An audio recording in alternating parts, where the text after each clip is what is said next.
itong pong kinasasangkutan ni Mr. Guban ay tungkol dun sa importation ng magnetic lifter noong, Yes, Your Honor. noong 2018. Yes, Your Honor. Today. Yung 2018 na yun, yan yung nagkaroon ng investigasyon ang parehas, ang House of Representatives at ang Senado. Tama ba? Yes, Your Honor. Okay, so para malinaw lamang po. So, the next member who wish to interpolate is Congressman Chairman Paduano. You're recognized. Thank you, Chairman. Just two quick questions lang po. Mr. Guban, during your opening statement, you mentioned about first family involved in importation of illegal drugs. Can you categorically state who's that, to be fair to everyone, who's that first family you're referring to? That is, Your Honor, yung anak, si Man saka si Pulong, through Michael Yang. Dahil si Michael Yang, madaldal yan. You mentioned kasi first family. Again, I will ask you, who's the first family? The Duterte family, Your Honor, the son, Pulong, and Man Scarpio. Huwag ikaw matapot kasi sila Man Scarpio, Pulong Duterte at Michael Yang ang may-ari ng shipment. When it becomes certain that the shipment of Picaba Trading was located in the MICP, I reported to General Quinto this fact so that he should request Commissioner Lapina for the issuance of hold in alert order. That request was approved by then Commissioner Lapina. On August 7, 2018, when we arrived at the MICP, the container was ready at the designated examination area, ready for its opening. After the container was opened, 2 magnetic reflectors were found inside container. In the presence of PDEA headed by Regional Director Pajardo and BOC official including General Quinto, MICP District Collector Attorney Bakiran, MICP BOC personnel, the magnetic reflectors were forklifted and taken out from the container. It took some time, however, to open the magnetic reflectors, so I have to go back to Colonel Acierto to inform him about the difficulty in opening them. After a while, Colonel Acierto called me back and gave the instruction that details of which I also relayed to the PDEA agents in order for us to open these magnetic reflectors. In the afternoon of August 2018, Colonel Acierto arrived at MICP and conferred with Director General Aquino and Commissioner Lapina. After their meeting, I met them at the warehouse where the magnetic reflectors were opened. They congratulated each other for the accomplishment before presenting themselves to the media. Thereafter, the proper inventory and disposition of these drugs were undertaken.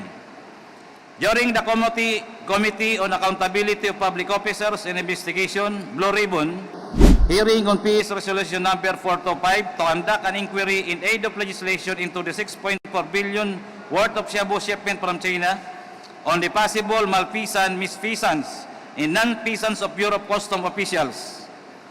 Employees, Senator Richard Gordon, PS Resolution Number 843, directing the appropriate Senate Committee to conduct an inquiry in aid of legislation into the alleged shipment of 6.8 billion worth of shabu smuggled into the country and the possible lack of coordination among the Bureau of Customs, the Philippine Drug Enforcement Agency, and the Philippine National Police by Senator Emmanuel D. Pacquiao in PS Resolution Number 849 to conduct an investigation in aid of legislation on how a shabu shipment worth 6.8 billion managed to enter the country through the Manila International Container Port and is slipped through the inspection of Bureau of Customs by Senator Trillanes, Sonteveros, Drelon, Aquino, and De Lima on September 11, 2018, in which I was invited as a resource person. I was cited in contempt, notwithstanding the fact that I thoughtfully answered the questions propounded on me by Senator Gordon, then Chairman of Blue Ribbon Committee.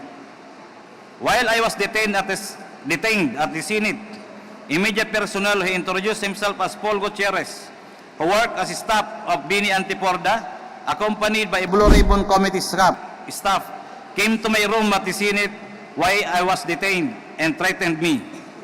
Huwag mong banggitin ang mga pangalan nila Pulong, Yang at Mans. Alam namin kung saan nakatira ang pamilya mo. Alam din namin na nasa Makati ang anak mong lalaki. After a couple of days, Senator Gordon talked to me in an executive session and advised me to tell the whole truth during the hearing. Otherwise, I will continue to languish in the Senate for a long time.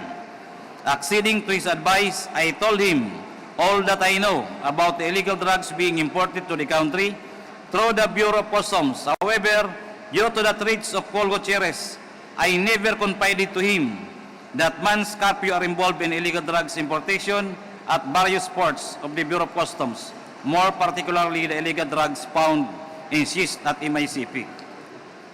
The night before the Senate hearing, my cell phone rang for 3 times but I intentionally failed to answer said calls. After several calls, which I again did not pick up, I received a text message introducing herself as Miss Mangawang of the Bureau of Customs. When my cell phone rang again, I answered the call and the one who called was Miss Mangawang and she asked about the Bicaba trading shipment. She asked me anong magagawa dyan sa shipment na yan. Kinaparing Binay Antipor yan. I replied her, wala na akong magagawa, huli na yan.